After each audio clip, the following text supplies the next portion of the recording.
Good evening, everyone. My name is Julianne Hirsch, Chair of the Select Board. I'd like to call this meeting on August 4th to order at 6:35 p.m. This meeting will be a hybrid meeting conducted in accordance with the provisions of the open meeting law. It will be streamed live and recorded. Before we begin, I will state the members who are present in the room and those participating remotely. Present in the room are Jacob Jones, John Ray, Mike Tejan, and myself, Julianne Hirsch. We also have Diane Wackel and Stephanie Bacon. For remote participants, we have Laura Zeiton. For the remote participant, I just want to make sure that you can hear us and that we can hear you. So Laura, can you let us know? You can hear us. Thank you. Okay, and we can hear you. Okay, so we have a packed agenda tonight, so let's begin. The first thing on the agenda is not public comment, but I will allow public comment since it's a customary thing that we allow. Does anyone here have any public comment on something that's not on the agenda? Anyone in the waiting room? I don't see anyone. Okay, then we will move on to approval of meeting minutes. Do I have a motion to approve the meeting minutes of June 23rd, July 7th, July 14th, 2025? Yes, Madam Chair, I move the board vote to approve the meeting minutes of June 23rd, 2025 of the Select Board, of course, July 7th, 2025, the open meeting portion, and July 14th, 2025 as presented.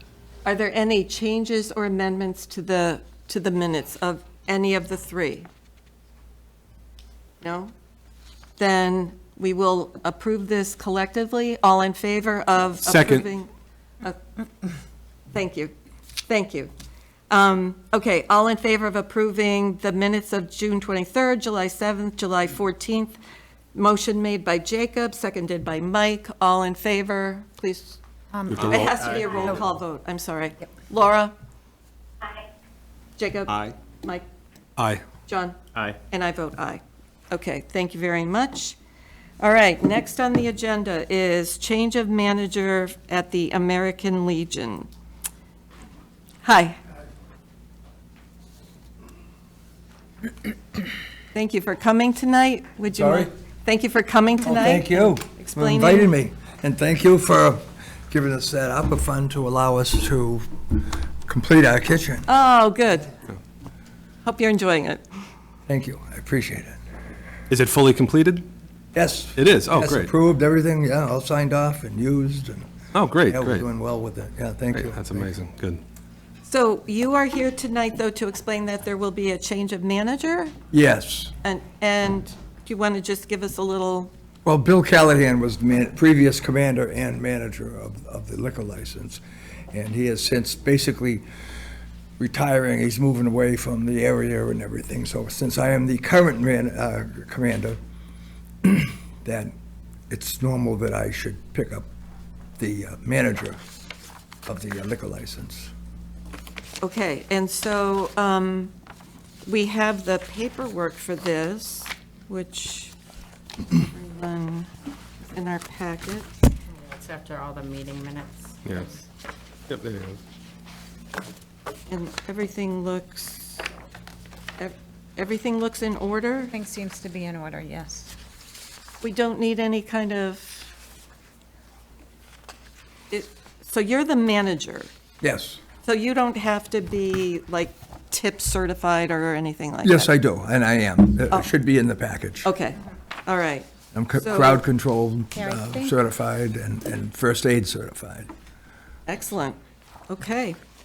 I'll ask the board if they have any questions or comments.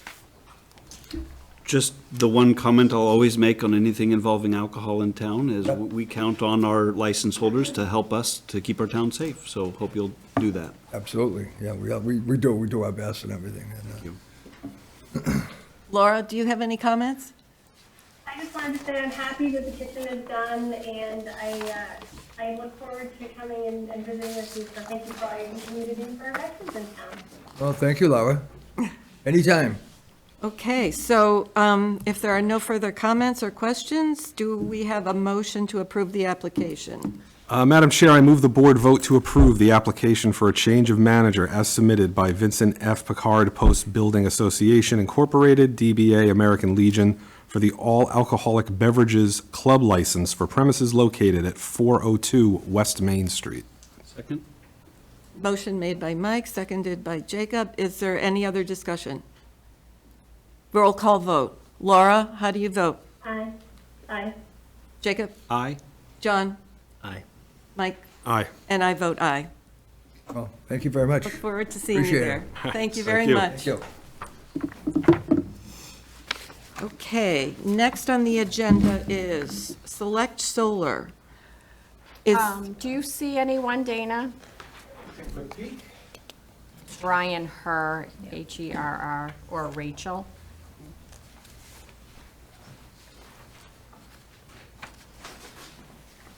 Oh, sorry, I would have done that. I thought you could. big deal. I don't see any of them here yet.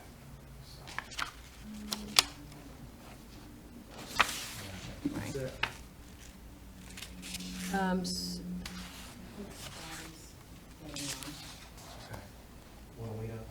Madam Yeah, Chair, for, if we wanted to, maybe suggestion just to skip to the chief, the fire chief, and come Yep. back to this one? yeah, we could do that. Yep. Oh, sorry, Julianne. Can we do that? I agree. It's a village here. Okay, so Chief Parenti, while we wait in case someone from Solar comes, if you'd like to explain the updated hazard mitigation plan. I will. Hazard mitigation planning is just so much fun, let me tell you. So this has been a long process. We started back in early 2023. We applied for a grant to fund the updating of our plan. Plans are required to be updated every 5 years under federal law. If we don't do them, then we are not eligible for future mitigation grants through the federal government. So it's really a requirement we do them. We started back in 2023. We hired Central Mass Regional Planning, and we got started. We had about we had 6 meetings within the first 8 months or so, and then we ran into some issues with staffing changes at Central Mass, and there were some delays. So it took us a little while to get it back going. Finally got the plan all up and drafted and sent to MEMA, who then sends it to FEMA. MEMA is a mass emergency management, FEMA is federal emergency management. And then, of course, FEMA will never approve one when they immediately get it. They have to make changes. So I don't know how many of you are familiar with what is in a hazard mitigation plan. And the purpose of a hazard mitigation plan is to prevent or mitigate future damage from either natural or man-made disasters. Okay. So this committee is made up of emergency management director, fire department, so myself, because I hold both of those titles, the deputy chief, the police department, public works, code enforcement, planning, conservation commission, all have reps that sit on the meeting. And the meetings, we sit down and it's a long process. We look at our previous plan, actions we put in. Are we being successful at mitigating? Have we followed the actions we've set? Have we followed the timetables that have been set? We look at any disasters that have happened within the last X amount of years, right? And see how that goes, if we need to make special adjustments for that. And we come up with all these different mitigation strategies. And again, you guys, you got copies of these. Back in July of 24, when we did our original public presentation, everyone got a copy of it. Things such as enhancing the town-wide relationship with utilities. That's actually a mitigation standard. A strategy, because we reach out to the utilities, we get a good working relationship, we know each other. If something needs to be fixed, we can get it fixed quicker. So those types of things. Maintaining fire roads, maintaining culverts, accepting, putting certain things into your planning and zoning regulations to mitigate future hazards. So all of those things are different items that we take on board. We review them, we look at how we can fund them. Do we fund them locally? Can we fund them through grants? Is there no money except for soft costs? So like just our cost to do it, and we do all that. And that's all laid out within the plan. And then how long do we think it'll take us to get there? 0 years, 3 years, 5 years, however long it'll take us to get there. So that's all part of the planning. Then, and this is a 2-part process. Then there is a public input process, which is a very important part of it. So what happens is we develop a survey, and that survey goes out townwide. And the way we put it out is it went out in hard copy to town hall, to the police department, to the fire station, to the senior center, to the libraries. It went out electronically on all of our web pages, all of our social media, everything we could think to put it out on. We got about 218 replies, which is really, to be honest with you, pretty good nowadays that we get that many replies. That goes into Central Mass Regional Planning. They collate all the replies. They look and say, someone may have said, well, I think you should include this in the plan. Well, that makes sense. Or someone will say, well, why is this in the plan? And we have to reply back. We say, well, it's in there because of this reason.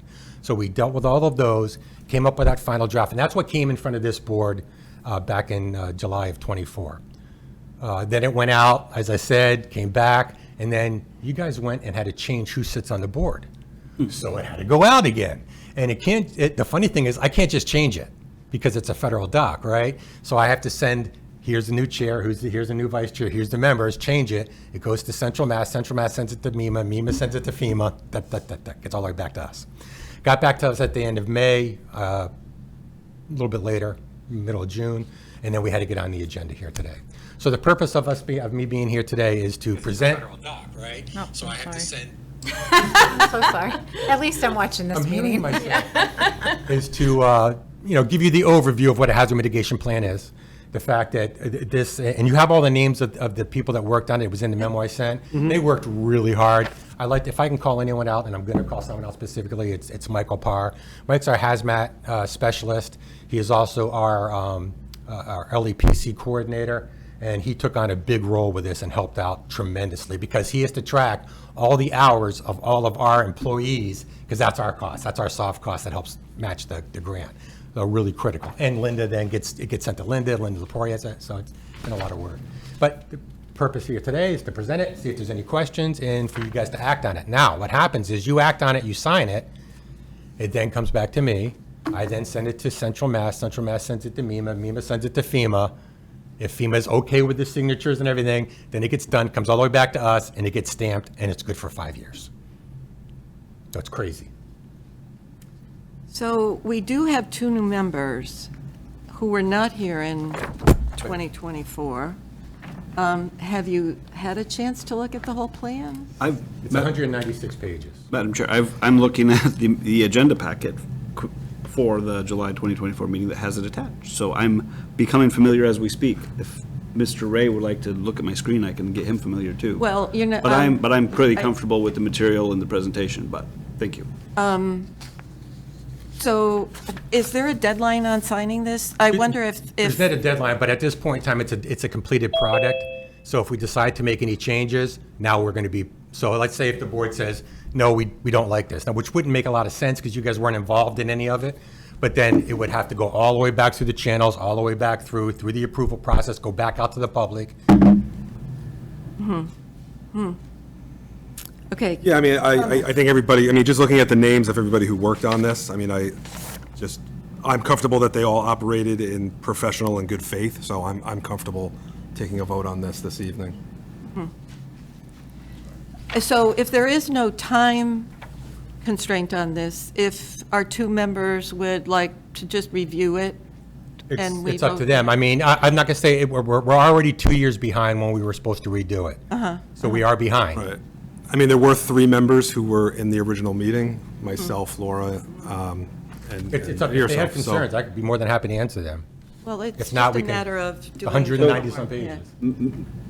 Madam Chair, if I might suggest, we've got a lot of things we'll be paying attention to the meeting today. I'm prepared to support it. I don't want to speak to my colleague here, but perhaps if through the meeting today, he may be able to, I don't want to speak for you, look through it, maybe by the end of the meeting, we can vote on this?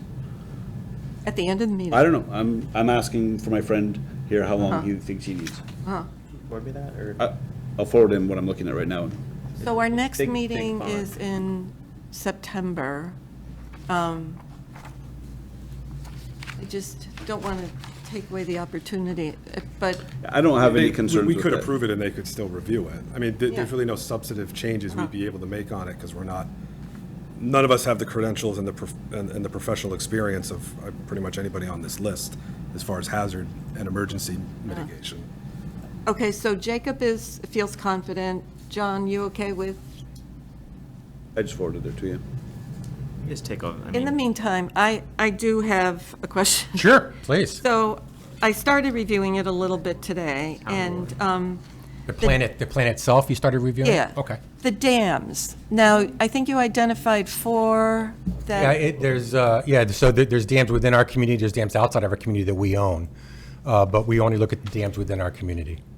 And so this came up, you know, since you presented this last at MPIC, and there's a whole question of who owns the dams and really what we should be doing with it. You know, there's the whole thought that, you know, you remove some dams to get the rivers flowing. So I didn't read all. Yeah, so there's. What is your plan? What we look at, so, and I could probably find that specific one in here, because I printed out all the mitigation strategies. Scott plays a very big role in that, because Scott knows where all the dams are, and he knows the status of all the dams. So some of them, like repair Bartlett Pond Dam to mitigate, remove invasive species. So that's one of the strategies for one of the dams. Develop, and that's a DPW. Ensure proper functioning of dry hydrants, that's that one, that's a different one. I don't know how many dam ones we have in here. Remove dams and restore streams, prioritize continuing work at the removal, adding the removal Northborough Reservoir Dam, explore options acquiring other significant high hazards dams. That is a 1 to 5 year ongoing process. Okay. So we lay out what we want to do. So it's addressed in here. And again, I'm sure I'll find all the dams in here. And what it would say is, this is what we want to do. We're expecting 5 years for us to do this.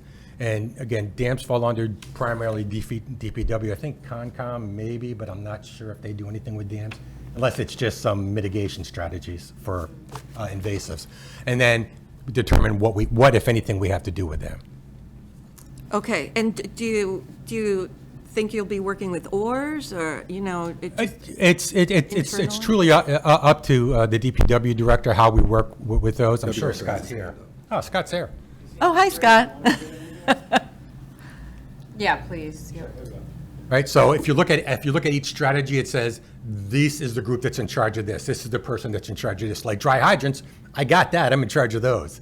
Fire ponds, that would be me. Something else like this would be Scott, right? So different people have different responsibilities within them. Okay. Scott, did you want to comment on this? Am I in? You're in. We can hear you. Oh, excellent. I don't see myself. That's why I'm wondering. We don't see you either, but Oh, huh. I think you were just allowed to talk, Scott, probably. Well, that's probably for the best for everybody in the room. So yeah, there are multiple dams in Northborough. Few of them are private. There's a large Office of Dam Safety DCR dike along Southwest Cutoff that's being worked on right now. There is Bartlett Pond Dam that the chief was just discussing. That's a low hazard dam. That dam has invasive species behind it in Bartlett Pond. The Conservation Commission is going through the process of treatment for those species. We all know about Northborough Reservoir Dam in Shrewsbury and Boylston. That is in the final steps of permitting for removal. Our hope is that that can be on the docket for capital funding to remove the dam in the coming year or two. There are some private dams. There's one on Otis Street. You see it at Smith Pond, at that sharp curve between the coffee grinder and Bavarian Farm. That's jointly owned, not by the town, but by the two abutting properties. And there's also a private dam on the Aspet River that goes underneath River Street, adjacent to Hudson. And that's privately owned. So our jurisdiction from operations and maintenance is Bartlett and Reservoir. Regarding public safety and a hazard mitigation plan, it's every dam in the community, so we're aware of it, aware of the conditions, and know whom to contact in the event there's a potential emergency or hazard that shows itself. Now, one of the ones I'm just looking at says communicate with the Office of Dam Safety on the condition of the Smith Pond Dam and the Otis Street Dam. DPW, DCR, MEMA is responsible for that section. So, yeah. well, I don't want to take up too much time. Are there any other questions or comments? My only, go ahead, sorry. We'll go with After Laura. Jacob, sorry. No, go ahead. So So thank you for the presentation. I remember that meeting, and I appreciate the thought that's gone into it. I'm also happy to hear that the permitting is continuing for the Northborough Reservoir Dam. I know that that one's really risky right now, so I'm happy for that update. I was just reviewing from that original packet, and I think that the next step here was to establish a local implementation group.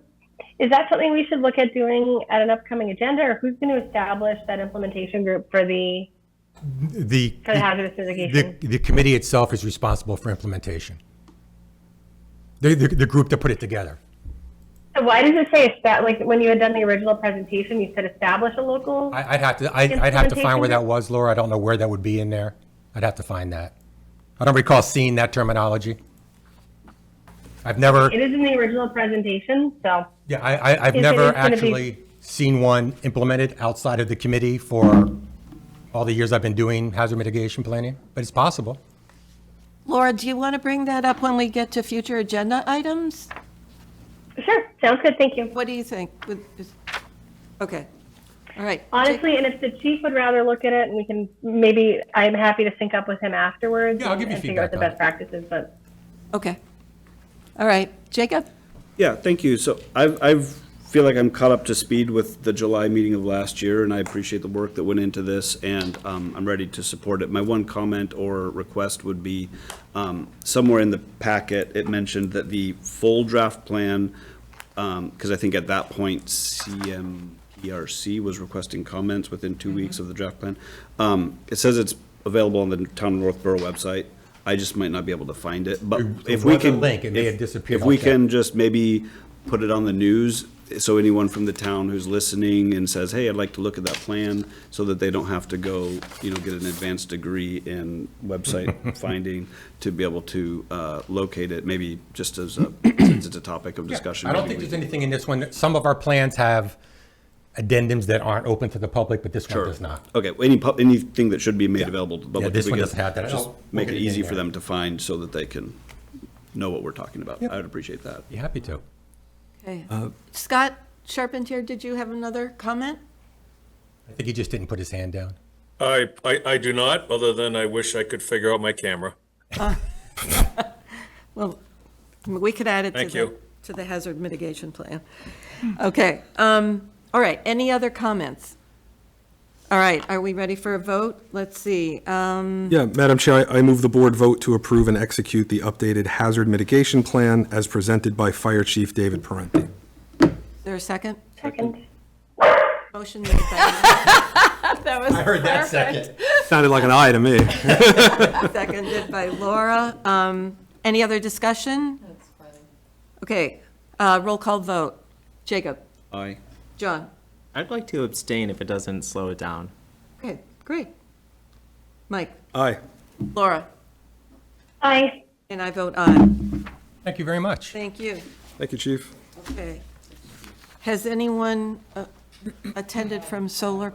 Brian Herr, ready to go? You want to go back to the agenda? Yep, that's him.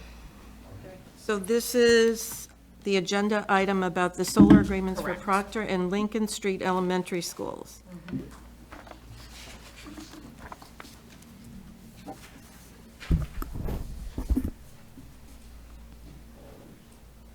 Brian, are you there? Yes, can you folks hear me okay? Yes. You're a little loud. Oh, I'm sorry. That's okay. Hi, Brian. So you're going to tell Hello. us about the solar agreements for the schools? Yes, and I believe one of my colleagues, Rachel Roberts, our contract manager, is also in the meeting somewhere. Oh, is she there?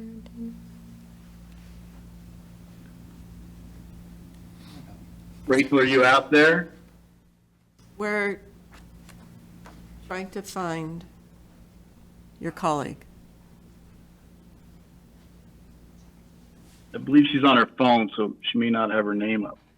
She's not in. No, we can't find her. So do you want to start? Yeah, that's fine. I'm happy to go right ahead and see if I can answer any questions, Joe. So by way of introduction, my name is Brian Herr. We oversee the development and sales processes for Select Energy. Select is a locally owned Hopkinton-based business.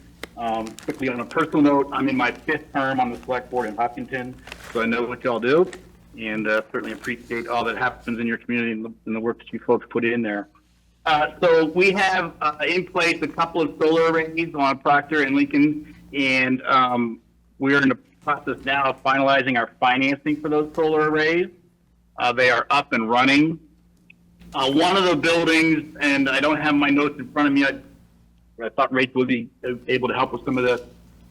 One of the arrays, we had to do an amendment because we got a better tax incentive from the time we originally spoke to the team about the solar array. We went from a 30% tax credit to a 40% tax credit. What that did in effect was lower your PPA rate, the power purchase agreement, what you pay for electricity coming off the array. So one of the documents in front of you is an amendment to the original contract to lower the price to the town for the electricity. And the other 2 documents are what's called estoppels, which is a legal term to say everything we did a year or so back is still in place today. From your perspective and our perspective, the banks want to see that. It's really a very administrative document.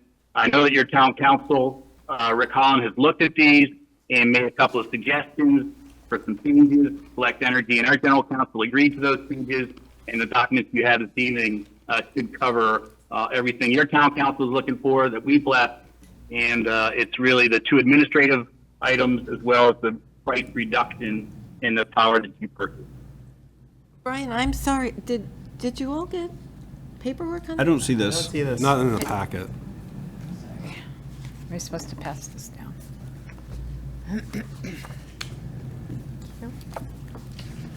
Is Stephanie there by chance? Yep, I'm here. She's passing something around to us, it looks like. Yes. Okay, great. Thank you. Attorney Dineski had a few questions that he wanted answered, and they were able to answer them, and it was actually more beneficial than what we thought. They captured an additional federal tax credit. They applied it to the project by approximately 2 cents, which provided additional savings for us. There was a combination of higher tax credit and a slight increase to the cost based on the roof warranty information provided, which led to the final PPA rate. And then we asked about the early termination amount, and it was based on the unrecovered project cost and expected returns. Because the PPA rate is now lower for the district, the project takes longer to recover its cost. If the agreement is terminated early, more of the developer's investments remain unpaid, which increases the early termination amount. That said, no municipality has ever exercised the early termination clause for our projects. And then the last question we had, the avoided energy price, we were asking what the district was currently paying. It's based on the district's utility rates and not impacted by the change in the PPA rate, which that clarified all of the concerns that council had. It was a pretty standard agreement. He just had a few questions, and he felt satisfied with their response. Scott, did you want to interject at all? Is Scott on? What's that? In the meantime, I think I have a question. Oh, yeah, go To ahead. just make sure I'm clear on the background, this was presented for the schools. select board at a prior time. This is the first time the select board's seeing it, or no? A while ago. A while ago? Yes, in Algonquin, if you remember the, oh, no, well, you weren't on the board, but the solar arrays for Algonquin, that was the project, and then it went to Proctor and Lincoln. So this is just specifically for these 2 elementary schools. Okay. So they're already up and running pretty much, right, Brian? That's correct, yes. And this is for the town to purchase the solar? Or the solar panels, or to lease the solar panels? Well, basically, there's the estoppel, and then there's the PPA agreement, which, is this the same as Algonquin's, Brian? Yes, these are power purchase agreements where you don't purchase the solar array nor do you lease the solar array. You merely buy the electricity that we produce. Okay. So can you give us the highlights? How much are we saving? Do you have those numbers by any chance? And are we using all of the energy, selling any of it? It's all being consumed on site. It's behind your meter, meaning the power that's produced goes right into the building and not up onto the grid. So you're basically lowering your electricity rate from what it was, 16, 18, 20 cents, whatever it was, down to the PPA rate. And that savings is what you realize through these power purchase agreements. And what is the rate of the agreement? Is that the avoided energy price? What's the rate? The avoided energy price is what you were paying from the utility prior to the solar arrays going in. In Massachusetts, the average is somewhere in the 18 to 20 cent range, all in for both your supply and your transmission distribution kWh charges. You're probably paying, I don't have the PPA in front of me. That was negotiated with the town about a year and a half ago. That contract already been executed. This is an amendment to that contract.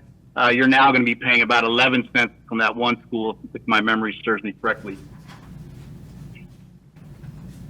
Okay, so that's the PPA rate, 11.56. Correct.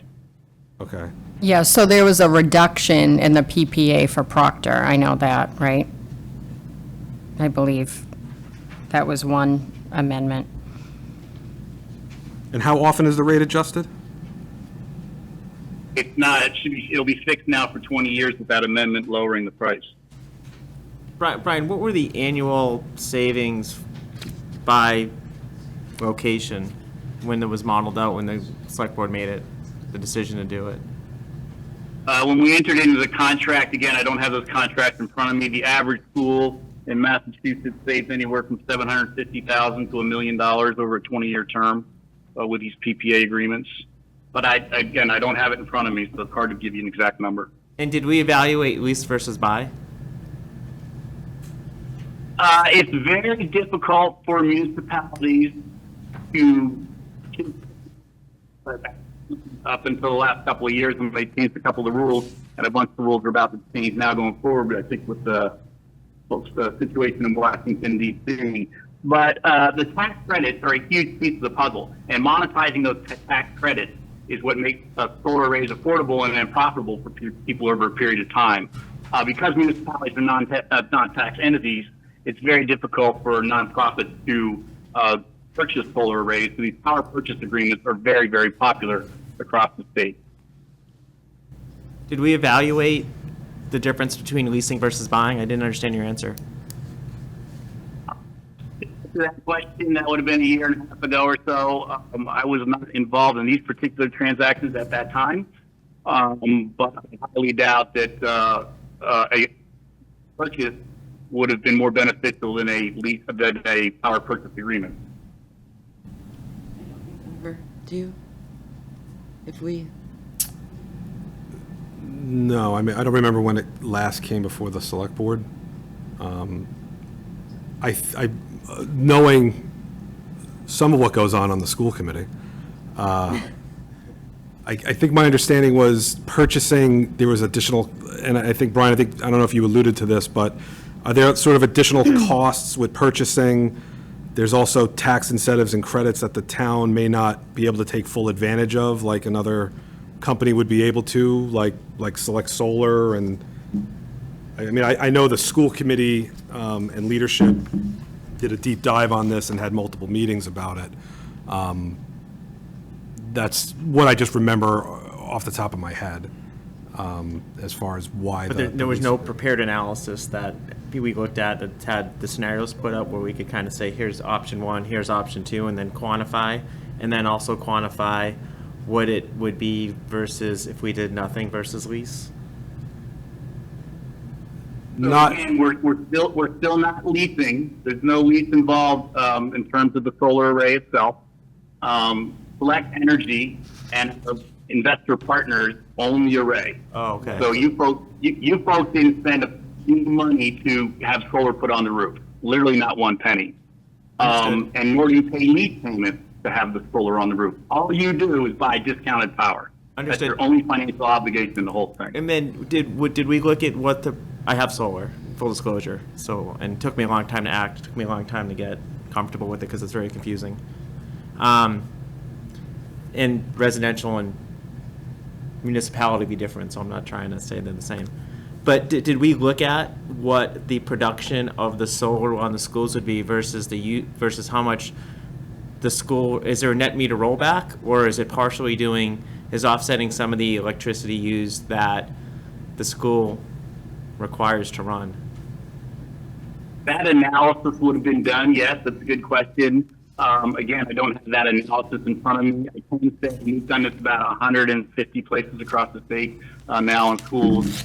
Most school arrays only cover between 30 and 40% of the annual consumption on site. So it's offsetting a big chunk of your electric bill coming from the utility, but you're still going to get a bill from the utility. In these two particular schools, I highly doubt that we're overproducing. If there was any net metering has expired in Mass, so it's really just what's behind the meter. So I suspect that they are sized to be underneath the total consumption on site for a year.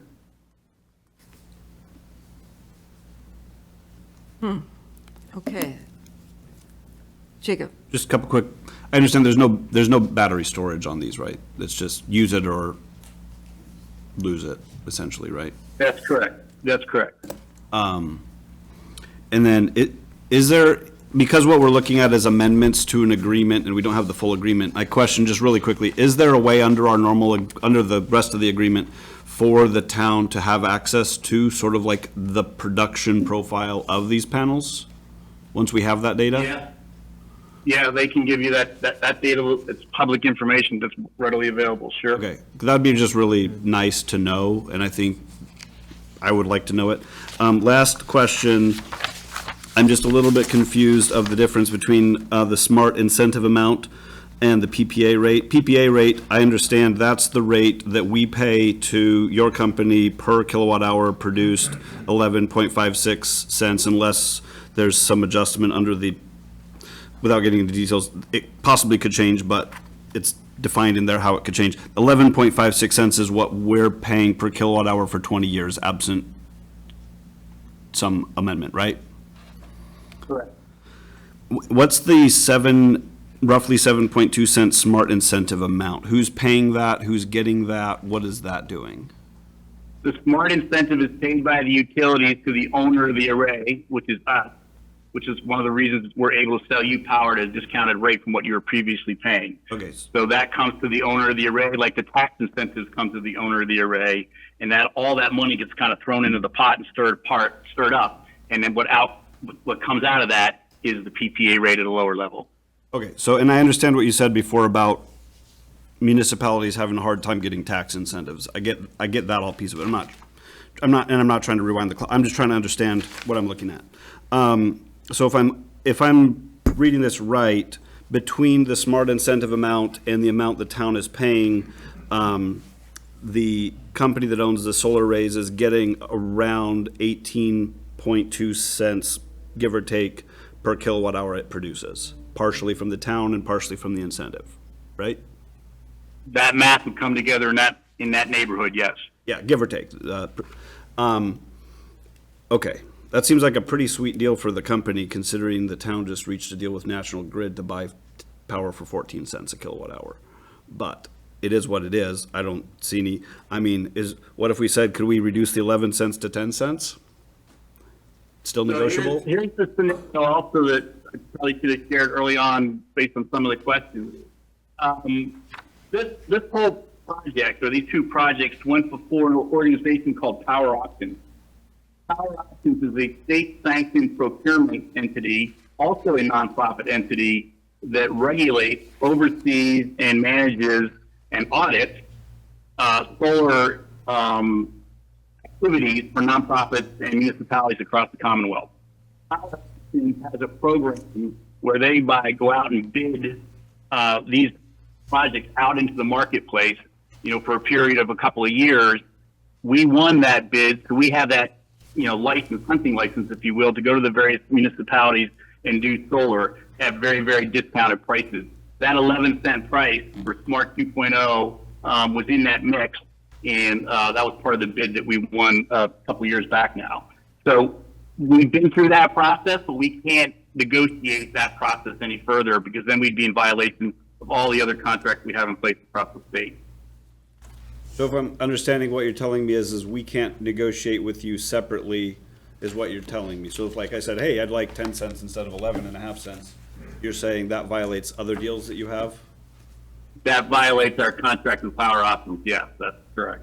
I can just say, I don't like that arrangement. I like being able to negotiate my deals, but I understand what you're saying. I particularly don't think this is a great deal for the town, considering we could buy power from National Grid with zero risk to us at 14 cents kilowatt hour. And I don't get to the math of $1 million that you referenced, Brian. That's It over. depends on the size of the array in the school. I'd have to get into the weeds on that, but without sort of being a little bit crass here, and I don't mean to be, all this has been decided with the contracts that are in place with the town already.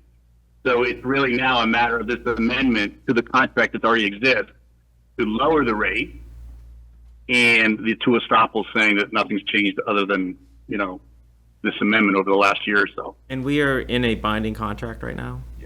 Well, That's correct. there's an early termination fee, but then if you do that, then you take off the arrays, I think. Yeah.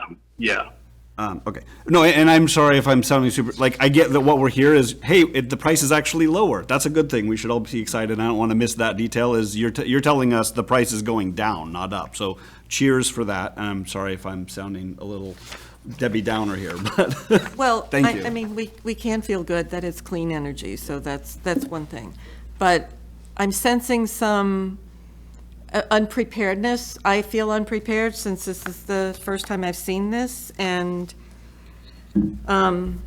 would we feel more comfortable voting on this at our next meeting when we've had a chance to go through this? And Or are you- What is your time restriction, Brian?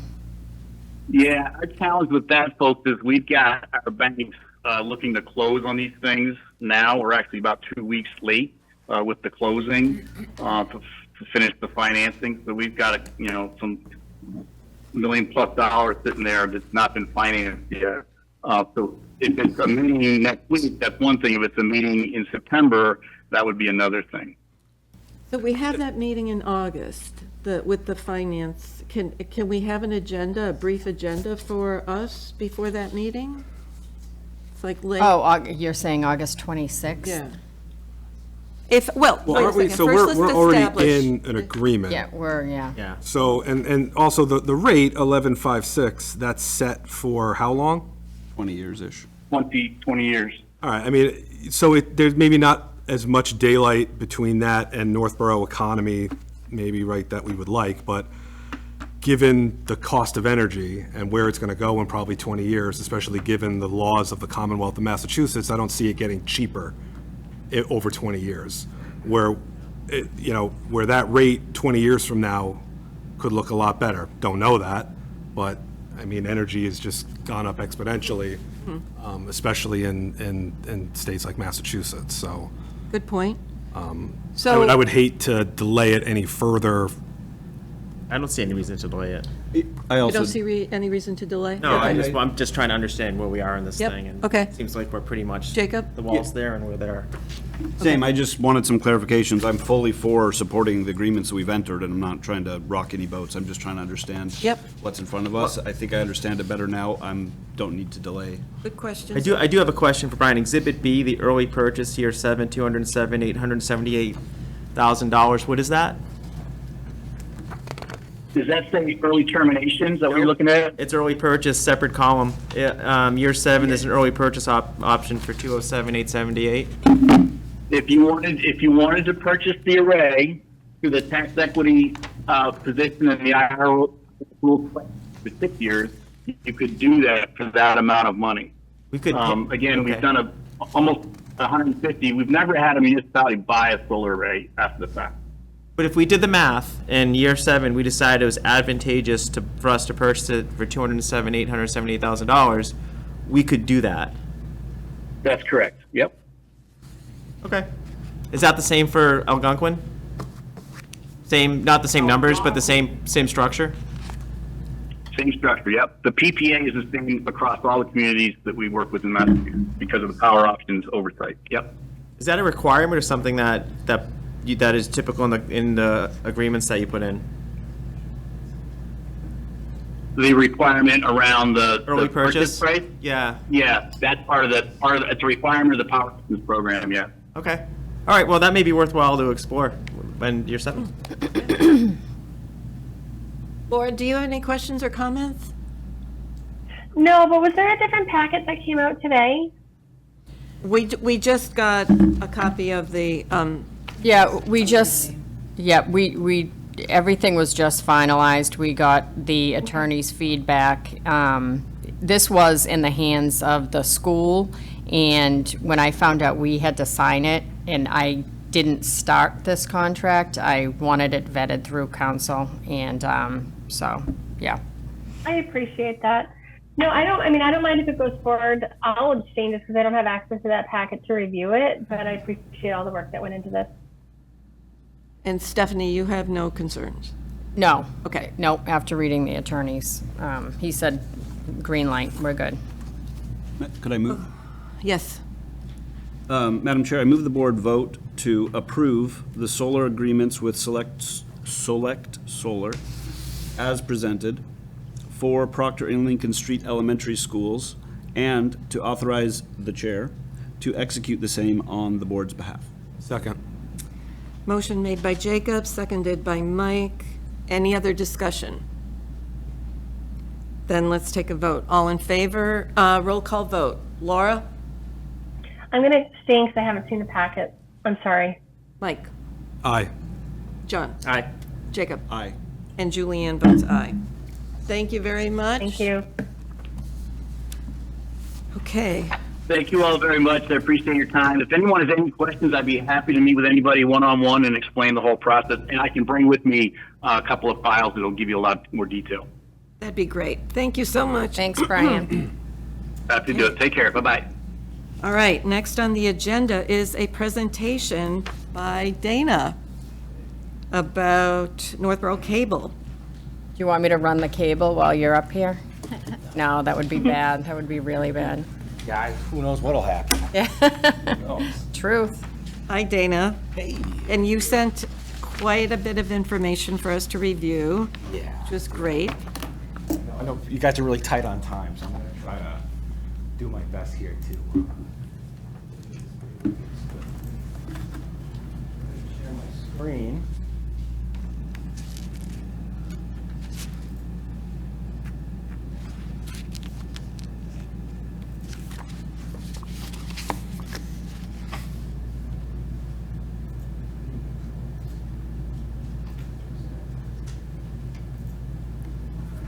Let me just get that up on my screen over here real quick.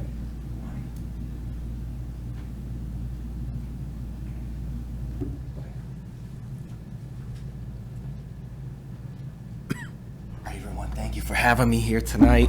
Okay, so I'm Dana Volke. I'm the director of Northborough Cable, and I'm very proud and very happy to say to you guys today that Northborough Cable is going to be going through some significant changes, pretty much starting immediately. But I was really hoping to talk to you guys about this before the summit, just so you. We're sort of like I always say we're sort of like the underdogs of the departments around here. We're real sort of behind the scenes. Not a lot of people seem to really know, who we are, what we do, that kind of a thing. So I'm just going to kind of quickly go through this. So more or less what we are is we're a town department. Some of these are run as 501c3s. Luckily, we're a part of the town. And our jobs are to create content for the town, for the community. And starting off, originally, it was just on cable. I kind of think of public access as we were the originators of like what you see online today, with the soapbox, right? So we have our 3 channels. Our public channel, education and government. So public is when you would just see things about town events, special interests, that kind of stuff. Education is everything about the schools, and government is where you guys are. So all of our municipal meetings. Each channel has a bulletin board with flyers that are significant to each, each section there.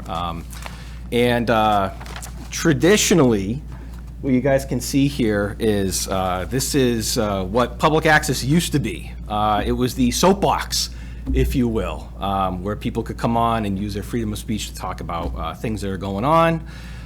We have our 3 channels that run 24/7, and we have our staff, and there were volunteers that would help to cover meetings and events and that sort of thing. And traditionally, we would cover classes to show people how to use the AV equipment, and the staff would maintain all the town's AV equipment and all that kind of stuff. But there's been a lot of changes these days, right? So as things have progressed with technology, this stuff is really accessible these days, right? So back in the day, you had what we like to call talking head shows, right? Where people would, sit in our studio and chit chat about whatever.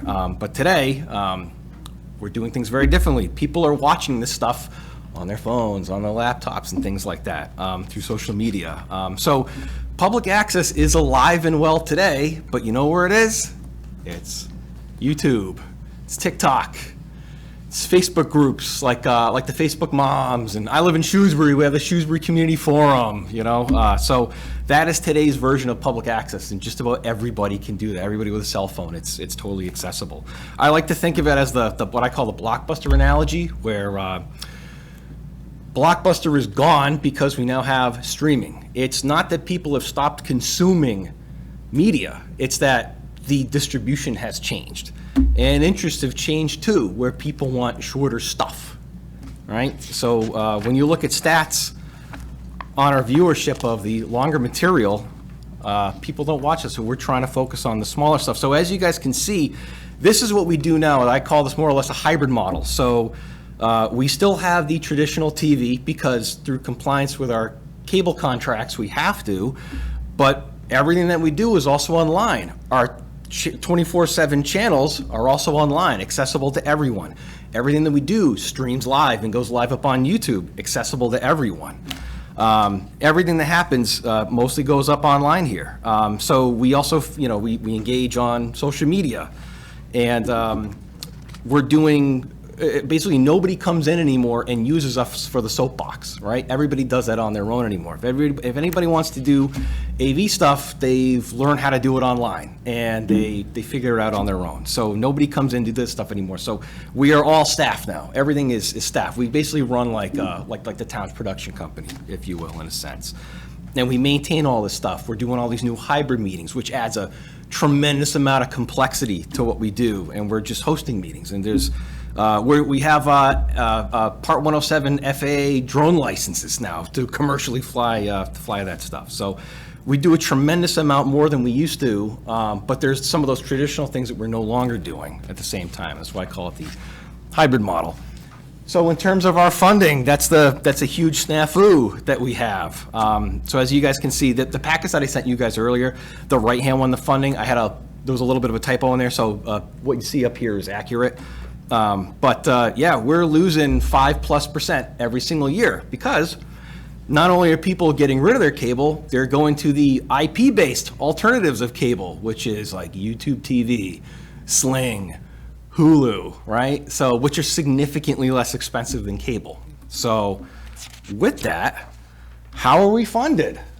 Traditionally, our department has been 100% funded through traditionally it's always been 4%. We have 5% right now, which we're barely getting. I'll talk about that later. But we basically get very, very little just from residential cable subscriptions. And when I asked Andy a couple of months ago, I said, "Hey, how many residential households are in town?" He says that there was 6,019. So that's how many customers that we can get funding from.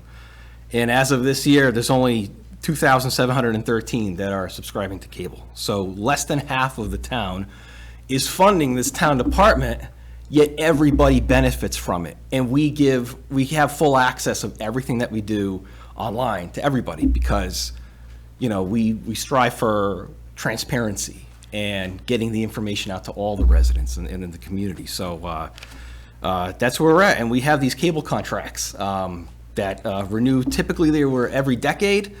And Charter is still on a 10-year, but Verizon is only doing 5-year now. So there is a very good chance that they will no longer honor contracts, as people decline subscriptions.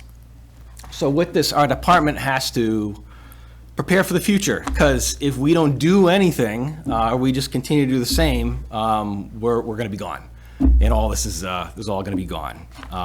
We are a tremendous asset to this town to do what we do. So my staff and I are saying, what can we do? So we're going to modernize our department. And my crew and I have spent the last 2 years of really trying to build that up, of what we're doing. So really modernize our operations, getting rid of the services that are no longer needed, like teaching AV classes and things like that. Because historically, I've been doing this stuff for probably 15 plus years, and nobody signs up for that kind of stuff anymore. So we're getting rid of that.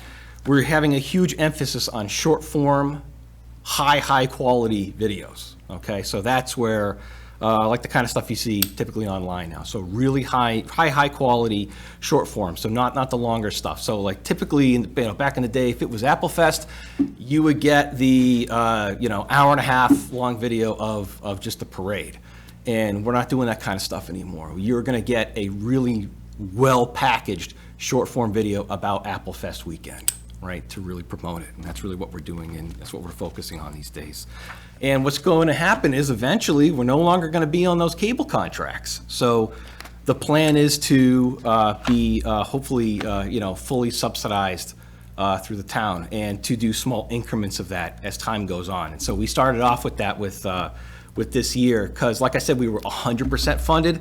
That meant health insurance, FICA, all that stuff. So so now that part is now coming under taxation as time goes on. We'll slowly be going, through taxation until eventually down the road we will be 100% funded. That's the plan. And with this, we have to rebrand, because we are no longer going to be public access. So starting now, we are officially going to be Northborough Media Connection. Dun, dun, dun. Yeah, all right. Thank you, Steph. Yeah, love it. So we work through a third-party company who's worked with a bunch of other town departments to develop this. They've worked with us to make our new mission statement and get us ready and prepared for this transition. So the whole plan right now is to become Northborough Media Connection, where we're relatively the same thing, but we are offering our new services, and we are basically in the forefront publicly going to be Northborough Media Connection. In the background, Northborough Public Access Television is still going to be in existence, so that way we can comply with our cable contracts. Once those are done, we can officially make that official switch. But in the meantime, we will publicly be under this. And this is a way just to show the town that, we are fully committed to giving the town exactly what it needs, and striving for giving us, a real future here. All right. So our long-term operations is more or less a huge list. So we're doing more stuff than we ever have before, but we're just really trying to focus on some really good, high-quality video coverage that we're trying to do. To really show the town that we're no longer public access. We really mean business here, and this is another way just to entice the town to support us, as that time comes. And along with a lot of the new stuff that we're going to be doing, we're going to be changing our, working on social media policies, changing our operational policies, working with all town departments on social media and just media posting etiquette, because all the other town departments have their own faces as well online, and just making sure that everything has a cohesive look and feel to it. And with our branding as well, same thing. Everything that we're going to be working on is basically going to be having like sort of two ways. You're going to have the normal 16:9, where it's like widescreen for TV, and then everything's going to be shrunk down for phones as well. And all of our branding is going to have a real cohesive, nice look, and we're going to be consolidating our our social outlook. So right now, we have the Northborough Cable Facebook page, and then there's the Town of Northborough page. So we're going to be retiring the Northborough Cable one and just posting onto the Town of Northborough one. And so there's no redundancy. Same thing with our YouTube. There's the Northborough Remote Meetings, and then there's ours. We're going to be rebranding ours and retiring Northborough Remote Meetings because, again, there's way too much redundancy there. There's too many duplicates. So we're just going to try to have a one-stop shop for all of our stuff. So. Before you go to the next slide, what is the Yeah. podcast option? Oh, yeah. So we've actually been doing podcasting stuff for years. Yeah. For instance, like the meetings like this tonight, what we do is the very next morning, we make an MP3, an audio file of it, and we upload it online. So that way, for anybody in town, if they're on their commute or anything like that, and they want to listen to a meeting that happened the prior night or anything like that, and they want to catch up, they can do that while they're driving or on the subway or on the T or whatever that they're going to do there. So, yeah, so we've been doing that for a long, long time, and we really want to really expand that to community use and town department use as well. So the library can have their own podcast and police and so on and so forth. So trying to get those voices out there. So, yeah. Yeah, definitely go to their page. If you're not at an event, it's like you've been there because they capture everything. They interview people, it's great.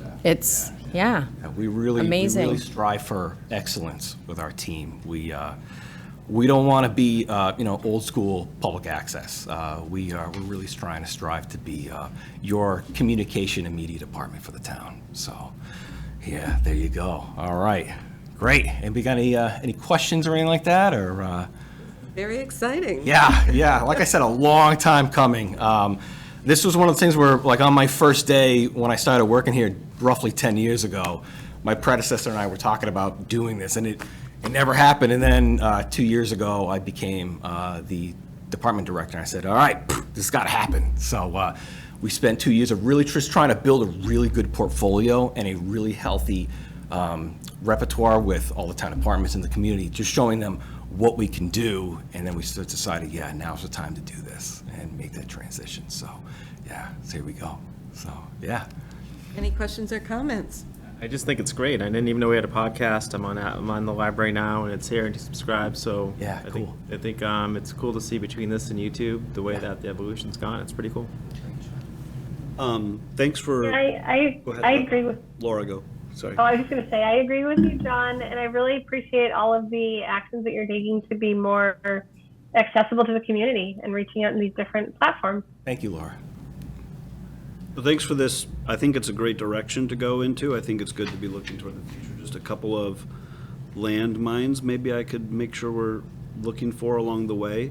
I'm probably in one of your top 10 viewers of the YouTube Hey, things. great. Check accounts who are viewing those. I'm probably in your top 10. So I absolutely am personally seeing the value of all of that, which is only a slice of the pie here. I do get a little bit concerned as we think into the future when this isn't available on cable, and if hypothetically the only place to see this select board meeting, for example, is on YouTube.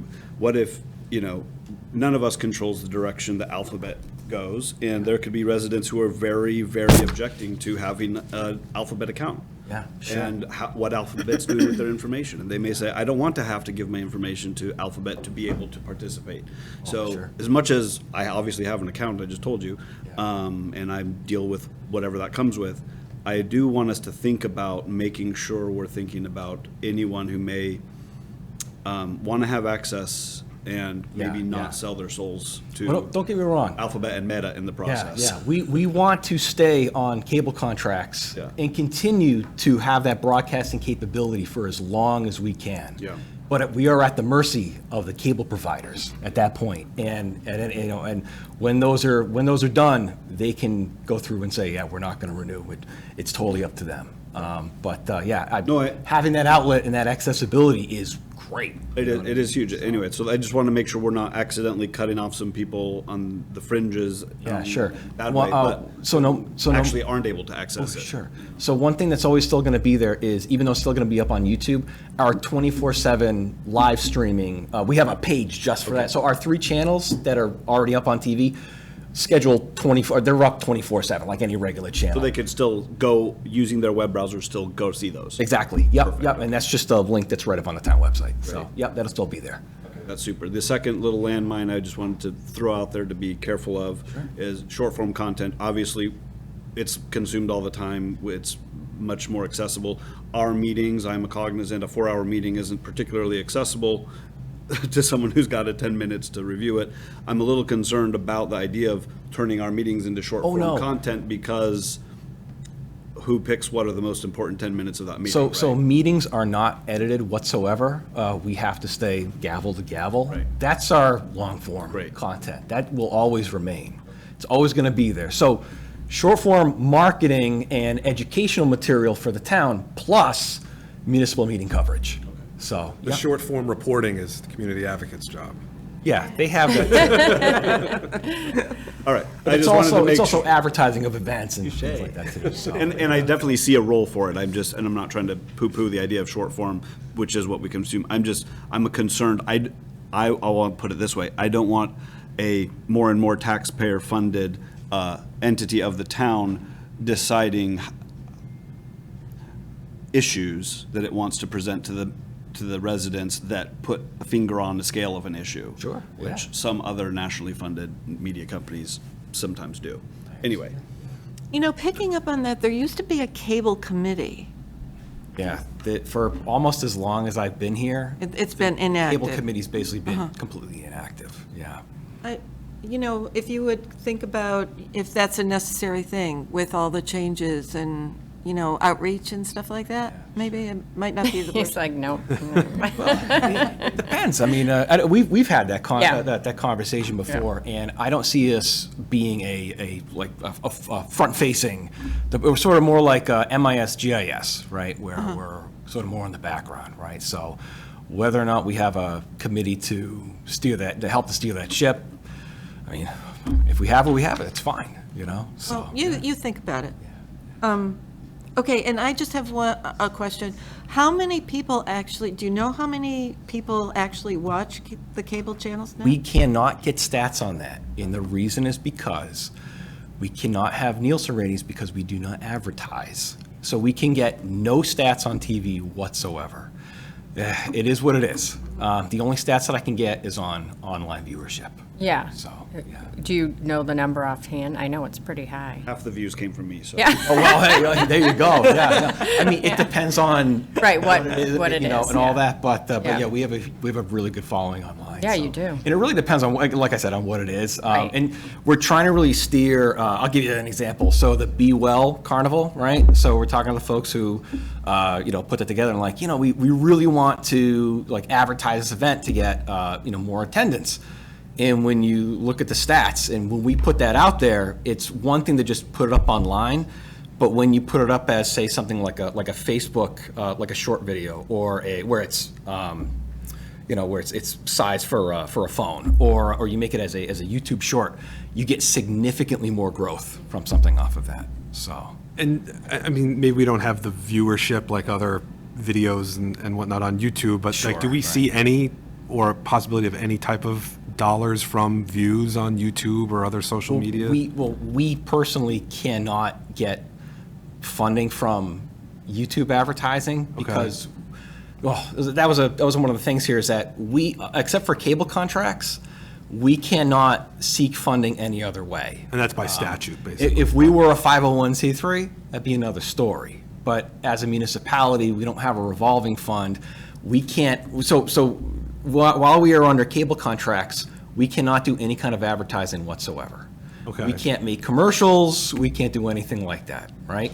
I can't sell producer memberships or anything to that degree, right? So I'm at that mercy. So Okay. it's, and trust me, for years and years and years, those of us who are in the PEG community have been trying to go to the state to try to get internet revenue, which would be fantastic. But I don't see that ever happening. That's a bit of a pipe dream. Right, or if you wanted, before a podcast, a quick ad for a local business could buy a spot on a podcast video beforehand, you can't do that. I would be really hesitant to do something like that. I mean, again, well, it's just because we're funded a certain way. Right. I would really worry about something. Right, no, I'm just kind of thinking out loud. I mean, yeah, that there's other, Now- kind of to Jacob's point, other things that could come from that or other. When we are no longer on cable contracts, then we can have that discussion of possible other revenue streams. Okay. That would be great. But yeah, while we're under those contracts, we're stuck. Gotcha. So that's 2037. Yeah, at this point, with trying, the thing is, Unless it ends earlier. there's only, I mean, there's only like 600 people that subscribe to Charter in town, you know, and we lose, around 5 to 10% every year.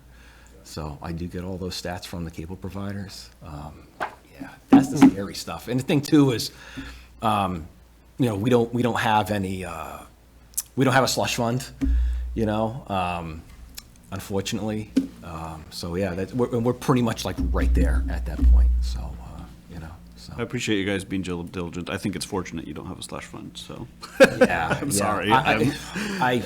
I'm just joking around. No, Thank you no, for all the I- information today, Sure, though. I really sure, appreciate yeah, it. yeah, absolutely. Okay, all right. Thank you very much. Yeah, This is all very right. exciting. Thank you. Let's get back to our.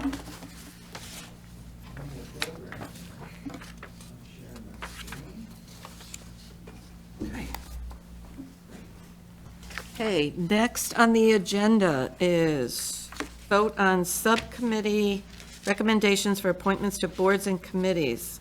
Laura and I had some very good interviews with candidates for Zoning Board of Appeals, Cultural Council, and Youth Commission, and DEI. Unfortunately, with Youth Commission, there's a fourth person we have to interview, so we're going to postpone that vote. You all got our comments in the packet, so if are there any questions or comments? We can start to vote on these appointments. Any questions or comments? Laura, do you want to say anything about any of all of the candidates? Yeah, I was so impressed with the volume of people that we had apply, and I don't know how that happened, but I really appreciate all the interest. The only other comment I'll make, I said this as well at the interview, but if there are people from the Cultural Council that may be impacted by the term limits, if they are interested in serving in the Community Affairs Committee, that was one of the requests from Community Affairs. Excellent. So our first motion will be Jack Carney for Zoning Board of Appeals. He was serving as an alternate, and he will be moving into Jacob's position. So, Jacob, would you like to make the motion? I would like to move the board vote to appoint Mr. Jack Carney. I think he goes by Jack. I think his name is John, but he goes by Jack. Jack Carney as a voting member of the Zoning Board of Appeals for an approximate 3-year term ending on April 30th, 2028. Your second? Second. Just quick discussion. I Yeah. worked with Mr. Carney while I was on the ZBA. I think this is a great pick. Thank you. Okay, motion made by Jacob, seconded by John. Any other discussion? Roll call vote. Let's start with Mike. Aye. John. Aye. Jacob. Aye. Laura. Aye. And I vote aye. Okay, next is Cultural Council. We interviewed Shane Goodwin and Julie Peterson. Shane is already on the Northborough Arts Council, and Julie is passionate about serving on Cultural Council and doing more programming. So are there any questions or anything about these candidates? Did you have to say anything about the alternate for ZBA or no? No? Oh, I'm comfortable saying, so Oh, okay. the alternate was Samir Jaiswal, and Laura and I both agreed that we want to have a continued conversation with him because his conversation was mostly about economic development, and we just want to talk to him another time so that he understands that zoning board of appeals is really not, to change the bylaws or, or to promote economic development. It's really following the bylaws. So we just want to make sure that he understands. Oh, I thought like Jack Carney was alternate before he became a member. No? Right.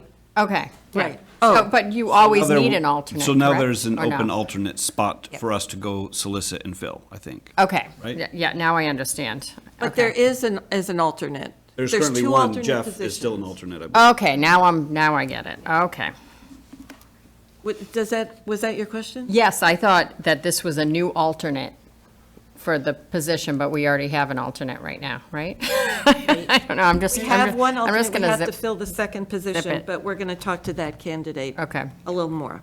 Okay. Gotcha. So we're on Cultural Council, Shane Goodwin and Julie Peterson.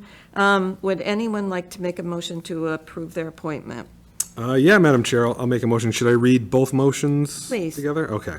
I move the board vote to appoint Shane Goodwin to the Cultural Council effective August 4th, 2025 for a 3-year term.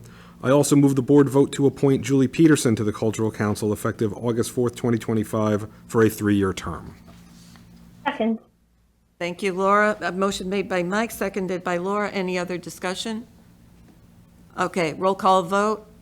Jacob? Aye. John? Aye. Mike? Aye. Laura? Aye. And I vote aye. And the last one is James Kane for DEI. James has a passion for diversity, equity, and inclusion, had a great interview. Laura, do you want to add anything? It's, I mean, all the candidates really bring a lot of unique groups that they work with, a lot of good experience that they're looking to devote to our town. And I'm looking forward to seeing how these committees really start to help enhance the different groups as they participate in town on the town's behalf. okay, so I need a motion to approve James Kane's position. Would anyone like to Madam Chair, I make? move the board vote to appoint James Kane to the Diversity, Equity, Inclusion, and Belonging Committee for an approximate 3-year term ending on April 30th, 2028. Is there a second? Second. Motion made by Second. Jacob, seconded by Laura. Any other discussion? This will be a roll call vote. Mike? Aye. John? Aye. Laura? Aye. Jacob? Aye. And I vote aye. Motion has passed, and we now move into reports. Laura, do you have any reports tonight? I'm light on reports tonight. I just wanted to give a heads up that there is the final community affairs concert coming up on Sunday with School of Rock. So if you can make it, please be sure to join the town at 1:35. And that concludes my report for today. Jacob? Since my last report, I met with I'm gonna forget which committee it was, Open Spaces, Oh, uh-huh. right? Yep, yeah. Open Open space. spaces. And we were talking about, there was a presentation done earlier this year by a gentleman, Don, I wanted to say, who was an individual who was, I could be forgetting his first name, who's promoting some interconnectivity of some trail systems. You all actually heard all that presentation. I got myself caught up on it. And they were going into some particulars about how to approach some property owners along Route 9, where they want to do a connection there, and some other questions that we discussed about possible proposals for expanding that. There was a suggestion that maybe Dawn could come to that committee to give us a little more information. So, point is that discussion is still happening, and it looked like it has a lot of support. I think they're wanting to know how the select board, given that we've changed in composition a little bit, feels about supporting that kind of activity. So far, there isn't a proposal that has a dollar amount with it or anything like that. But there's some state support, supposedly, is what I understand, for helping us connect some of these trails. Right. Anyway, Like the which you B-wall? all heard, yeah, the B-Wall Trail. And there's also, yeah, That's the main one we talked about. So then secondly, there is some initial discussion about trail plans for the 421, for the Whitney Street property. And then they discussed how to get rid of some of the waste there, but I know that's something that we've heard of before, of the issue of funding for that. But anyway, that's what I can remember at the moment. And that ends your report? Yes, and, yeah, trying to stay close to what's going on with the fire station building. And I'll let you know when I have more information to report. Great. And we should thank all those volunteers who are cleaning up the Yes. property There was that a we lot bought. of work that was done and a lot of volunteer hours from the Trails Committee, and I'm gonna not list because I'm gonna forget who it all was, but, yeah. John, any reports? No reports. Mike? Only report is that on Monday, August 18th, there'll be another meeting of the Peasley Building Committee. So getting back into that and ramping up, having meetings, another meeting scheduled, so that's good. Other than that, no other reports. And I just have a short report. The mural is completed on the shed at Assabet Playground, and it is really attractive, and I think the kids will love it. And also, walk on the second floor of Town Hall and look at the pictures of the witness houses. Cultural Council has a beautiful display of those photographs, and it's pretty cool. It is. Yeah, I love it. it's very interesting. Stephanie?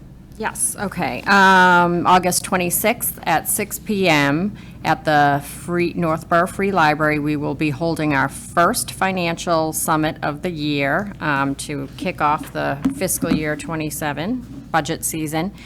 White Cliff's agreement with Elegant Banquets, we're preparing that for special town meeting. We've been working with them to have it fair on both sides. As everybody knows, they will be investing a lot of money in the property, around 12 million, which would be double for us as a municipality with prevailing wage. Also, they're looking at what they're going to have to do for remediation environmental costs. They're hoping it will only be around 2 million, but they're finding, all of that out between mold and lead abatement. So it's going great. We're going to go into executive session tonight, but Dana, he will be marketing it for the public. We want to hold a public forum to talk about, what we decided upon on our agreement, and we also would like to open up the first 2 floors for a tour, so you can see it in disrepair, and then you'll be able to see the beautiful outcome, hopefully, if it gets passed through special town meeting. So we're excited. St. Gobain, another exciting project for the tax incentive financing. For anyone that doesn't know, St. Gobain, they've been around for years. They've been a great tax revenue source for the town. They're expanding, adding on 3 additions to one of their main buildings, which will be a training center. And we're negotiating right now with them for a tax incentive financing option. So hopefully this will get them to get the project through their CEO in Paris. And it's really I would say time sensitive, because there's numerous projects that the CEOs look at, and a research and development company isn't, one of their profitable endeavors for the company. So us showing support locally is huge for them. So we are going to, with the blessing of our last town meeting, hopefully enter into some agreement, and we will be discussing that in executive session tonight. Northborough Power Choice, we are part of that program. We are offering 13.96% cents per kilowatt, which is lower than National Grid's at 15.48, so that's good. We like it a little bit lower. We have the Senator's office. They're interested in booking biannual meetings for the board, and she said to look in October, November, so I gave the board schedule, so hopefully they can come in and we can have some great discussions with them. Purdue National Opioid Settlement participation. There's numerous companies that were fined, and fortunately, the municipalities get to recoup.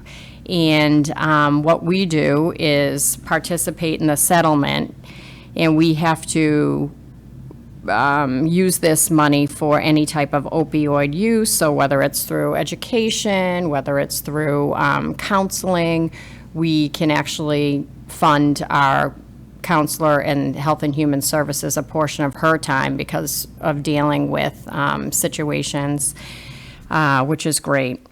So as of right now, Northborough has received $295,000 from multiple national opioid settlements. Northborough Extended Day Program has moved. They used to be right across the hall. So they're going, their new house is at the Lincoln Street School. Families can expect the same great services and support programs that working parents rely on, offering childcare before and after.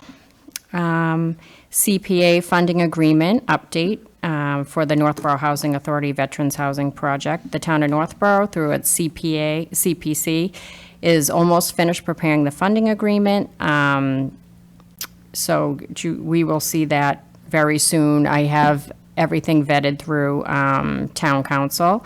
So the project will receive $880,000 in CPA funding, including an $80,000 contingency as part of the total $2 million project budget, with additional funding from NHA and the Commonwealth of Mass.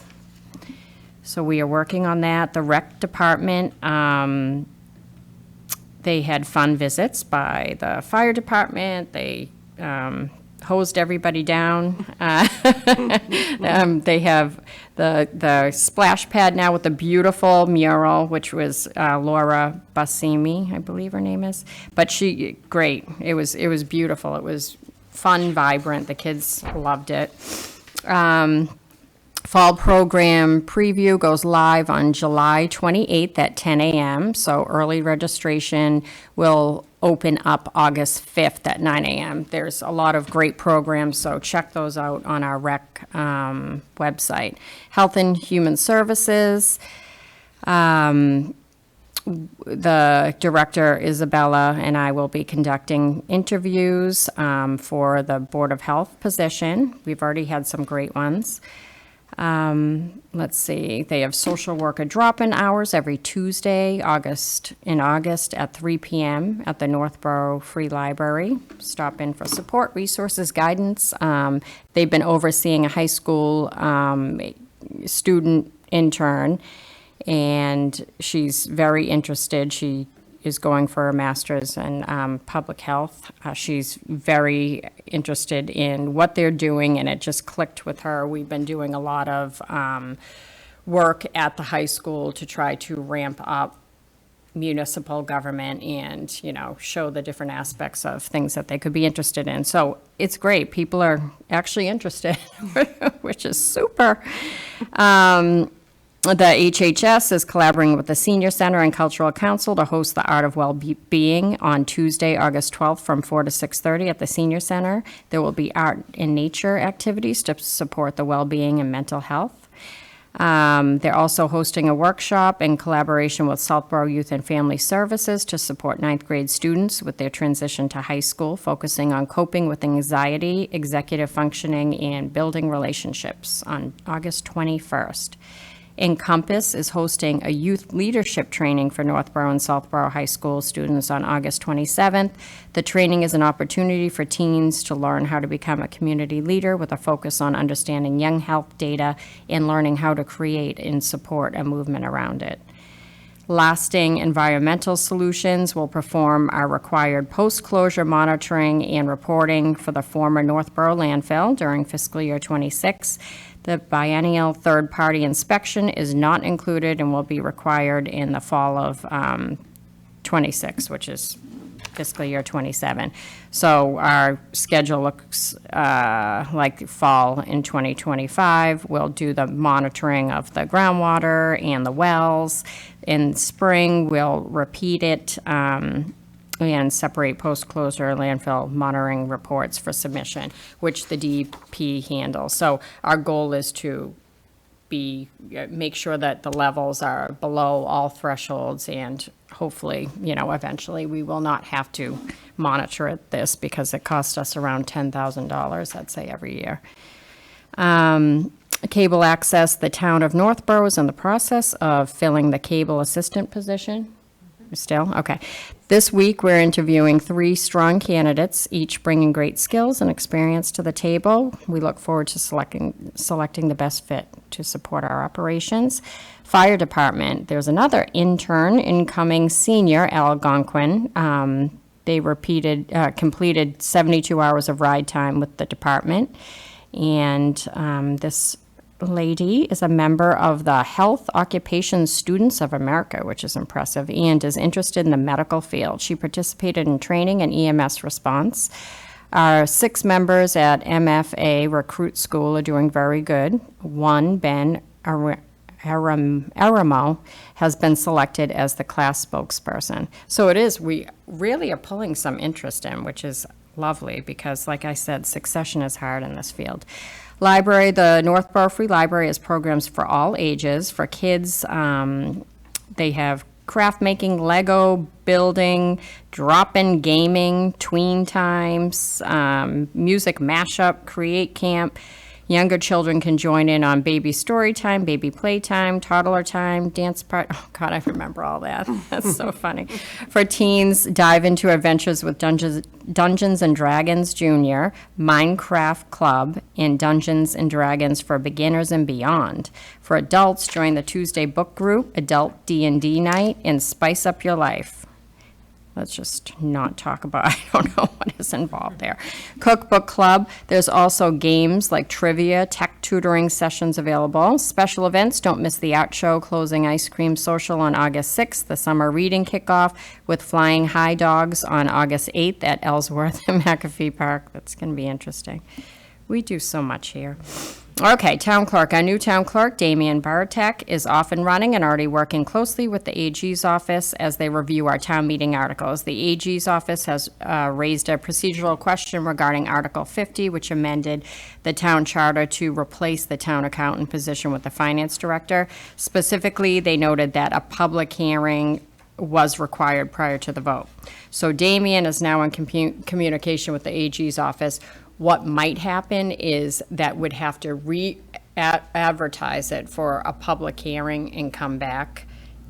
Worst case scenario, we have a special town meeting coming up for White Cliffs. So, we could take any action we needed there, so. But it's good. It was caught, and it's nothing that was that serious.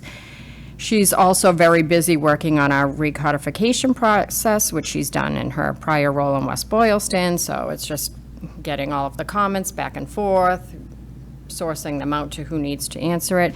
DPW, Northborough Youth Soccer, provides at no cost to the town 90% of the field maintenance services at Ellsworth. This includes fertilizer, turf, and irrigation. DPW does the mowing and leaf removal. The same relationship exists with Northborough Little League at Memorial and Casey Fields. In the past years, Public Works has helped with some of the capital projects. For example, we paid for the replacement of the failed irrigation pump at Memorial Field. The town has been clear about their concerns with expenditures that are not specifically called out in the budget. Northborough Youth Soccer has asked the town to assist with turf improvement shown on the attached estimate. Unexpected things like the pump last year and this year's soccer field drainage improvements come up from time to time and are not predictable due to the budget development. Northborough Youth Soccer would like DPW to purchase a $4,400 worth of sand, and basically Scott wanted to know if this is something that the select board wanted to weigh in on, given the fact that we're going to be looking very carefully at budgets and, what is being taken care of from the town standpoint versus school standpoint. So we kind of have to decide on maybe restructuring a little bit, because a lot of the work that needs to get done, rec has spent money on school fields, and there's not a lot of recreational use, maybe one specific field, but we have to work together, school and town, but decide on how we should restructure in order to, you know, make the dollars. Well, let's just say pull from the right bin. So it's, yeah, so we're going to have to look at that a little bit harder this year, since things are getting a little bit tight. The veterans agent, Jeff, will be on vacation, good for him, starting July 25th and returning August 4th. Well, that's done. But I did bring up last meeting Yasel Franco. She's our new assistant, and she's doing fabulous. She's great. She has a lot of experience.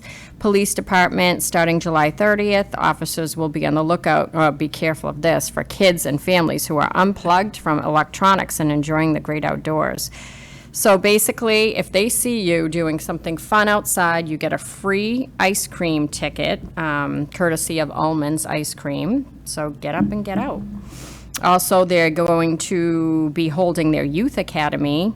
Oh, nope, they already did, July 14th through 18th. I pre-write this.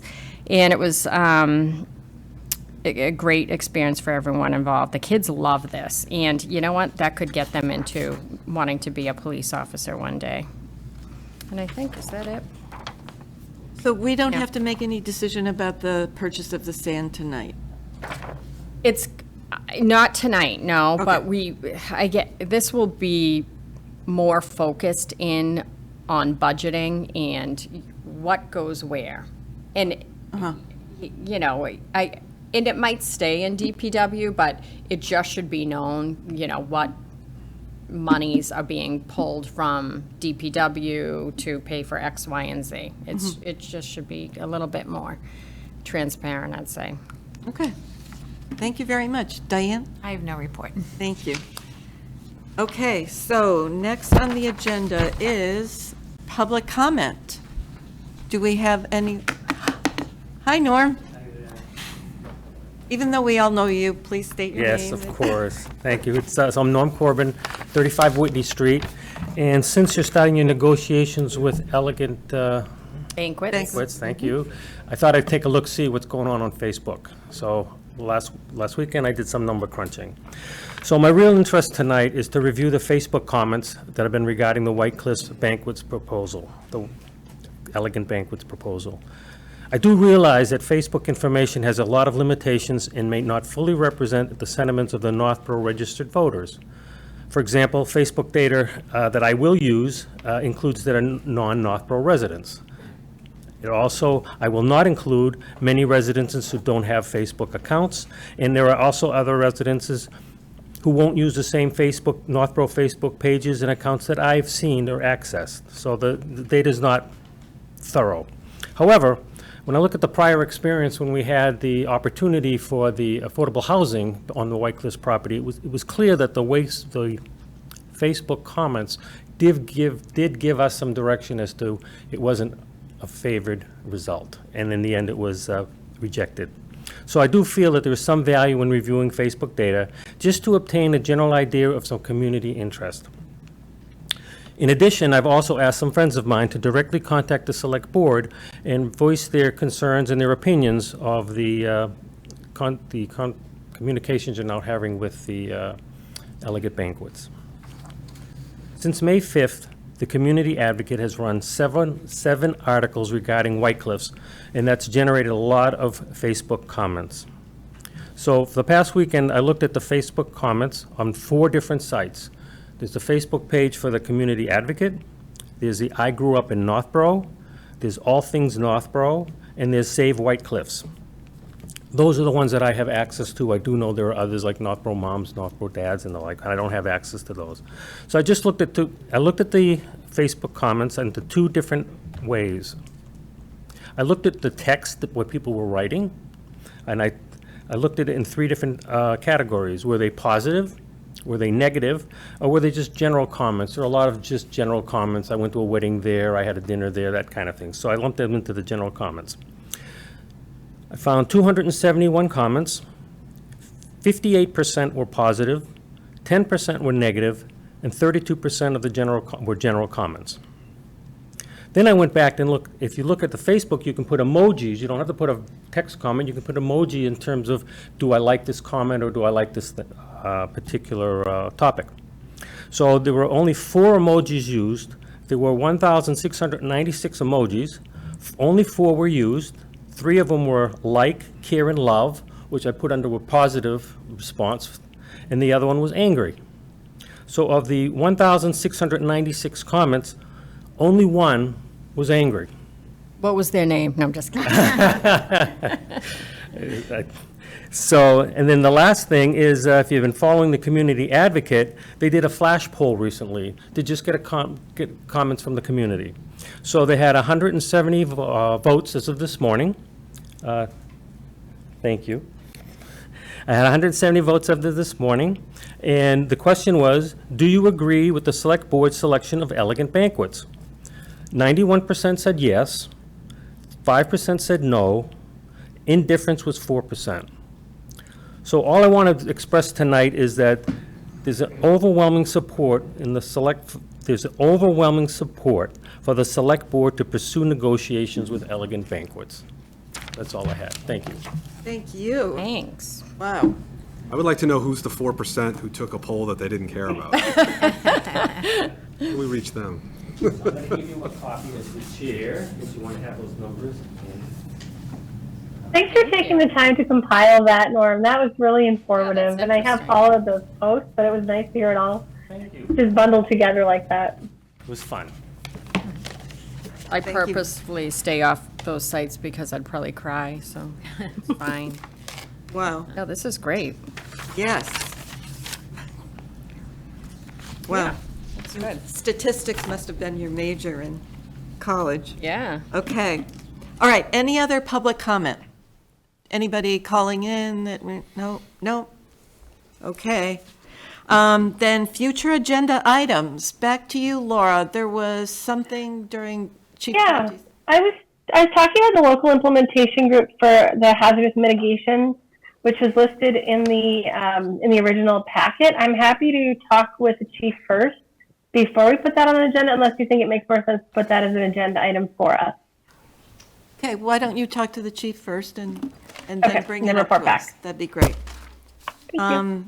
Anyone else have future agenda items that they, okay, I'm sorry, I keep postponing this, but our meetings but other things take more importance. But I'm sure you're all thinking about the goals that you'd like to accomplish this year, and we will get to that. All right, then. I have one question. Do you have any idea of the date for special town meeting? That's what we need to discuss. We're saying October, and I did double check. There is nowhere in the charter that stipulates October, the last week in October or anything. Right. Or October in general. So we can have it whenever we want, but I would say sooner rather than later. So it could be end of September, for example? Oh, yeah. Okay, all right.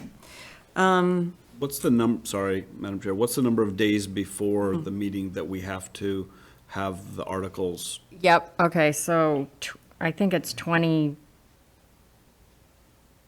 Oh, no, isn't it 2 weeks? Sorry. 2 weeks we need to I thought it was a month. have. I just want to make sure we know what that is, so we don't trip all on ourselves. Yeah, but we're only in August, so we August is gonna should fly by. be We have good. to have a warrant, we have to. Yep. Notify residents. At least a month before, I think. What do you? We'll what's look your into that. recollection? It's a month before, but I'm saying there's the stipulation for getting the warrant posted as 2 weeks Okay. prior, Uh-huh. yeah. So if we get If it's a month before, We have to approve the warrant. yep, so we need, yes. Oh, we have a public comment. You need the buy-in of the financial committees and the select board on the warrant item. So you're gonna have to back into that like we did with the fire station last year. Yep, that's a good It's point. a critical path. Yeah, that's what I was making sure we Yeah. build in all of that. Okay, so I couldn't hear the public comment. he's coming up, Laura. Okay, thank you. We'll work backwards from it. Yeah, I know, that's a good idea. Do we know when the next, do we know when the next meetings are for those two? Because they'll need time to put on their agendas and all that. John Rappa, 105 Weston Terrace. My comment was, like the fire station project last year, the financial committees, financial planning and appropriations, as well as the select board, will have to chime in on the proposed warrant and vote on them as part of the critical path leading to that. So you're going to have to back in those meetings into your calendar. Thank you. Okay, thank you. Could I Looking more like October. Could I think ask there's if we question. know the next dates of the, haven't been established yet, okay. I thought you had a date for financial planning. Yeah, wasn't it September 2nd? It is on the horizon, Okay. subject to us paneling the open slots. Oh, okay, yep, all right. Okay. Okay, so we have a tentative date. And just so I'm clear too, so what is the role of financial planning committee and is it for White Cliffs? So I believe in the charter, it says appropriations and select board, but last year, we just had everybody. We had all the financial boards to look at the warrant articles and back them before we actually go to special town meeting. And then Or what about town like the meeting. planning board?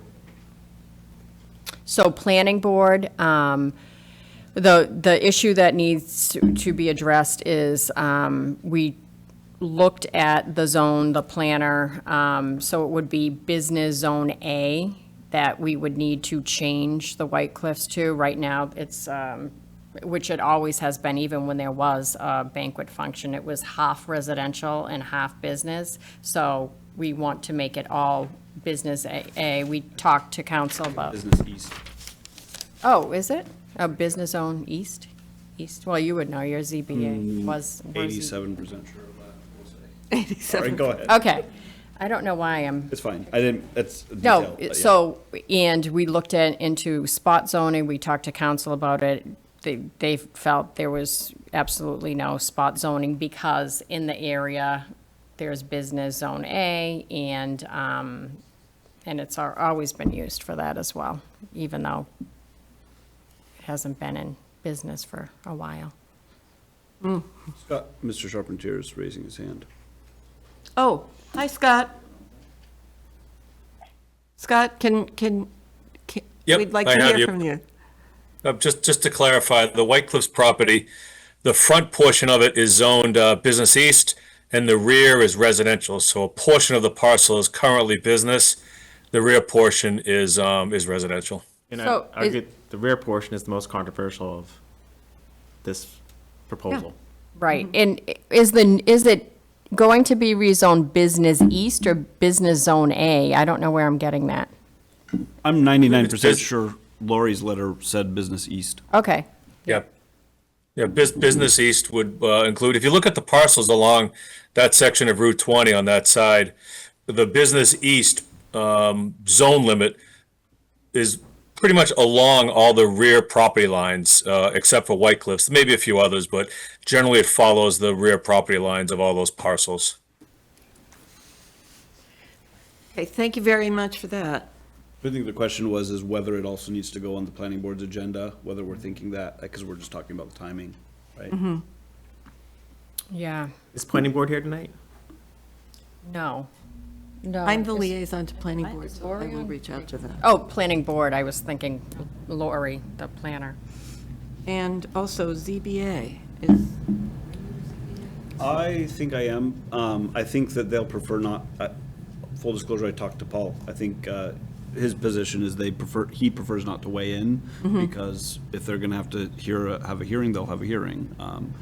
My understanding, if it is Business East and if our zoning enforcement officer is saying the proposed use is restaurant with alcohol, that would be a special permit to the ZBA. So I doubt that they're going to want to weigh in. I'll just Okay. put it that way. Good point. Just to not appear biased, I think. A lot of details to go over. All right. Anything else on that? Okay, any other business to come before the board? Anything else? Then we will leave this meeting and go into executive session. And I will read the motion for executive session. I move that the Select Board move into executive session pursuant to Mass General Law, Chapter 30A, Section 21A3, to discuss strategy with respect to collective bargaining and to vote on the proposed agreement with Northborough Firefighters, Local 3057, IAFF, Massachusetts Coalition of Police, AFL-CIO, Northborough Patrol Officers Union, Local 165, Patrol Officers, Massachusetts Coalition of Police, AFL-CIO, Northborough Superior Officers Union, Local 165A, Sergeants, Northborough Municipal Employees Association, NMEA. Pursuant to Mass General Law, Chapter 30A, Section 21A3, to discuss strategy with respect to negotiating a tax increment financing agreement with Saint-Gobain Research America located at 9 Goddard Road as authorized under Article 47 of the 2025 Annual Town Meeting. Pursuant to Mass General Law, Chapter 30A, Section 21A3, to discuss strategy with respect to the rental agreement between the Town of Northborough and Elegant Banquets for the White Cliffs property located at 167 Main Street, Northborough, Massachusetts, as authorized by town meeting under Article 43 of the 2024 Annual Town Meeting warrant. Pursuant to Mass General Law, Chapter 30A, Section 21A7, review and consideration of the following executive session meeting minutes of July 1, 2025, July 7, 2025. The above executive session agenda is due to the chair's determination that a discussion regarding these matters in an open session may have a detrimental effect on the negotiating position of the town. Please note, the board will adjourn directly from executive session without returning to open session. Is there a second? Second. The motion was made by me. Mike seconded it. It will be a roll call vote. Jacob? Aye. John? Aye. Mike? Aye. Laura? Aye. And I vote aye. We have to adjourn this meeting and then move into executive session. Is there a motion to adjourn? So moved. So moved. Second. Okay, made by Mike, seconded by Laura. Jacob? Aye. John? Aye. Mike? Aye. Laura? Aye. And I vote aye to adjourn this portion of the meeting. Do we want a 2-minute break? Yes. 2 minutes and counting. See you soon, guys. Any honey roast